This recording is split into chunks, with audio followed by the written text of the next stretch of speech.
So, the week when I'm on Facebook and stuff and I add new people, that means that this is the first time a lot of my new friends are all of a sudden seeing my Go Live pop up. So to all the new people who are friends, welcome. To my neighbors who told me that they listen, I will see you at the pool later, but hopefully this will also help. Because summer is approaching for all of us here and we are not slowing down. We are continuing to be called into creative ways to do something new or to renew. As Christians, we renew our minds with the sacred scriptures that have guided us to this point. And so each week this summer, I'm going to continue to invite you to bring your Bibles or pull out the one in front of you, the ones in the pews that are in front of you, and I even want you to take your highlighter because we are to use these books, whether they are in the pews or whether they are in our hands and in our homes, and use those highlighters to highlight the scriptures that we have been using each week. You can highlight the ones that we've heard for our worship and wonder stories or the ones in which the sermons are based on, and open them up. I'm opening mine. I promise they don't bite. And open to Acts chapter 9 and take the highlighters that are around, and I want you to mark the scriptures that we are reading. I also encourage you to maybe go to Acts chapter 5, because early on in about 10 before the Common Era, there was a very popular name. It was all the rage. It was Ananias. It's not all the rage today, but there are several Ananiases within the Acts scriptures, and the one in chapter 5 is different than the one in chapter 9. And so for those of you who are using these as a learning opportunity, it helps to mark different stories that you can study throughout the week. So as we find the text even for today, let me continue to give you a preview of summer to give you a little more time to highlight. Let us remind ourselves that we will renew our spirits. We will be connecting to a variety of ministries and missions that surround us with another round of church and chats, which will happen after worships. We will renew our souls by building relationships with one another and truly supporting one another. And we renew our bodies with taking time to dine at Christ's variety of tables of love, both here and outside of these walls. And as I say, at the end of most of the week's service, we come into this place, all of us, to worship and participate with an amazing God in our presence. But we go from this place to be the church that God has called us to be.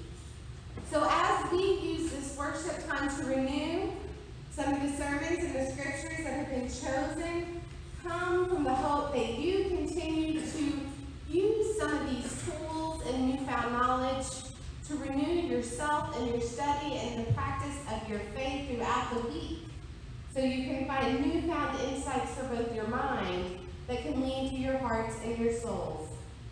And like our bulletin says, we often know the stars of our stories, but sometimes we miss the supporting characters. So I got to meet Teresa Cho this week, so I totally added my selfie. But she says, how would worship be different if I approached worship like a classroom, where together we will learn, experience, and practice our faith? What if worship was a Bible study, a mission field, fellowship, and a worship service for God all in one? And so today's scripture is a continuation of last week's conversion of Saul to Paul.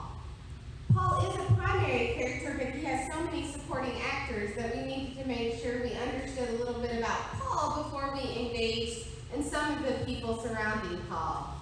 And so we focused on a lot of basic information about Paul and his writings. But today we are continuing with that same scripture in Acts with the story of the best supporting actor in the transformation, Ananias. Now the first question we have to ask about Ananias is, should he even be nominated for this role? Well, if we haven't really thought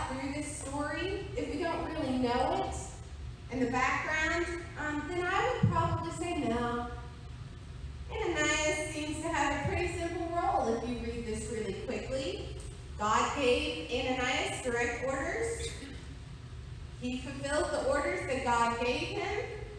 Thus, if only all the rest of us had paths of faith that were that clear, then we would get a shout out in some sort of biblical interpretation. But this story really isn't that simple as we look at Paul's transformation. In fact, it parallels many other Paul stories that are in our faith. If you look closely, God rarely calls the expected. In fact, God has called many unexpected people into leadership for God's community. Jesus himself was not often seen at his time as the expected game changer he was. So here we are post-resurrection, and God is trying to find a new way for people to listen and to learn about this resurrected Christ. God is trying to find ways to prepare people so that they can respond to the unexpected they have already experienced and seen, and some people have even started to follow. But we must ask ourselves, how does God prepare the people to listen to Paul? Paul, the guy who's been the primary persecutor of those who were following this new idea of Jesus.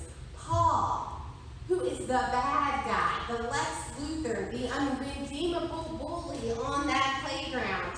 Who is going to listen to that guy about Jesus? I mean, Ananias, if you are aware of really how bad Paul was before his conversion into Paul, Ananias' role is crucial for those living in the first century. He's given the role to prepare the way for Paul's ministry to actually begin. Does this sound familiar? Who prepared the way for Jesus? Anyone? John the Baptist. And then if we think back to our prophets, some of them did not have people who helped prepare the way so that they could be heard in a better way. So was it easier for the prophets to be heard when they were standing and speaking alone? In fact, finding ways to be heard so that we can share these new or renewed ideas of God and the way God is calling us to engage does not ever really work if we stand alone. That we are called as communities to forge new ways of love when the old patterns are already set has been difficult in every century. And it is even more difficult when the person God has called to forge that way makes absolutely no sense at all. I mean, Ananias does not go into his request from God with blind faith. He is actually able to question God. Ananias speaks up to God and says, this guy is a bully. He has created deep hurt. Ananias realizes that he is actually putting himself at earthly risk. He is the one being asked to untie the bully that's finally been caught. And as he unties him, I'm sure he's sitting there wondering, am I going to get punched? What if Saul, who's now Paul, becomes the next person to actually find Ananias and hurt him first? Is Ananias walking into his own death or imprisonment? I mean, this isn't just anybody who's all of a sudden been called by God and we go out and go, yay, you've been called, let's go. It is someone whose traditional history was argued could possibly have killed some of Ananias' friends. This is someone who has created fear in Ananias' society. This is not Jesus. It's not Peter. It's not even one of the disciples. This is the persecutor, the enemy, the bully. Who would listen to him? And why would Ananias follow what God has asked him to do? To go into such danger. I started to think, I don't think most of us are persecutors like Paul. But I do think there are a lot of times when we feel called to speak. But for some reason, we are trapped. We are trapped by either fear of others, or we are trapped in a way that we don't think that the message we have to share can be even heard. Yet sometimes we have people who stand next to us. And those often are the people who can open the doors that can help us actively be heard. And as people of faith, these are the people standing next to us, or that we are standing next to, who, as together, can not only share the messages of our hearts, but the messages of God's love. There's a quote that says, if people throw stones at you, then pick them up and build something. If people throw stones at us, we can pick them up and build something. So think about the supporting actors that have been in your life, who have made your way towards sharing, experiencing, and understanding the good news. Who are the people in which your supporting role has made their way worthy? I mean, look around you at this place and think once again, even about those outside of these walls who are so connected to this story and this community and connected to something so much bigger than how big that love can truly be shared from a light that only starts in the middle and yet does not burn out or change. This past week, I was part of the planning team for the second Intergenerate Conference. The work of the people on this task force and the relationships that have been made between those actively engaging in the practicing and the scholarship of how to intentionally serve and respond to the whole body at all ages and stages is invaluable to what God has called me to share in participation with you. Without some of these people's words and their research and their books and their insight and their work and their experiments and their clout, my call to speak and respond would not be able to be heard. Someone would say, that's a good idea, but that doesn't really carry any weight.